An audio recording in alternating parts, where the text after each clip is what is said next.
One of the saddest stories to come across our news files in 2016 was the story of the young schoolboy Aryan Banerjee, who we now know the story of, got stuck in a cubicle in his school bathroom, climbed out the window, got himself caught up on the window and obviously suffocated because of it. Well, in the last couple of days, the coroner's report has come out, and there's some really interesting findings within that coroner's report that we thought we'd let you know about. Okay, so reporting in the ODT, let me read you a little bit of this. Q12 says, the 9-year-old had gone to use one of the Taradale School's toilets, but ended up locked in the cubicle because the handles had been removed. With no way of opening the door, Aryan climbed backwards out the window, but his shirt became entangled on the latch as he tried to jump free. Straight to Q13, Coroner Tim Scott said the school caretaker was in the middle of urgent repairs to fix the door handle and had left for 3 to 5 minutes to get tools. However, Mr. Scott said he must have been longer than that with no real urgency demonstrated to get the job done. He said access to the bathroom was not blocked, no warning signs, cones or tape were in place, although they were available. Into Q14, critically, the manually operated catch off the lock was off the lock in the door. Mr. Scott said the caretaker should have spotted the risks. 2 other children had previously been trapped in the toilet, including the principal's own son. Mr. Scott said it was, quote, also foreseeable that Aryan would attempt to escape via the window. Horrible, tragic, revolting story, but it would appear that blame, I don't want to use necessarily a word that's inaccurate, but that the caretaker has some responsibilities in this, and they're saying very clearly that other things should have happened. Yeah, when you go through that, and it is a scathing report, as it was quite rightly reported, this is a gut-wrenching story. 9-year-old kid, this is horrible.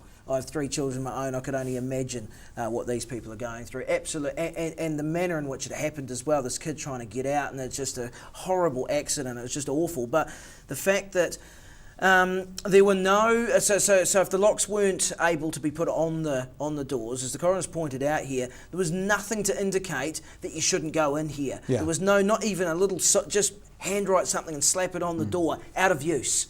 Right, don't enter, under repair, anything. There could have been tape, there could have been codes, there could have been anything to let them know.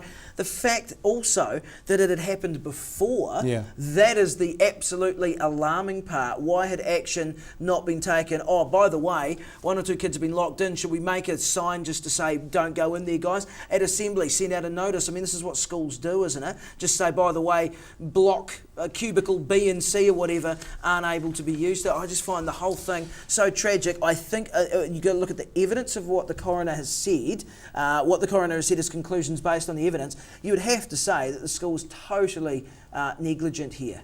I have to say there's a couple of things as well. The caretaker in question is still on staff with no disciplinary action having been taken. Police and WorkSafe have not laid any charges, and the coroner did not make any recommendations saying they may be unworkable.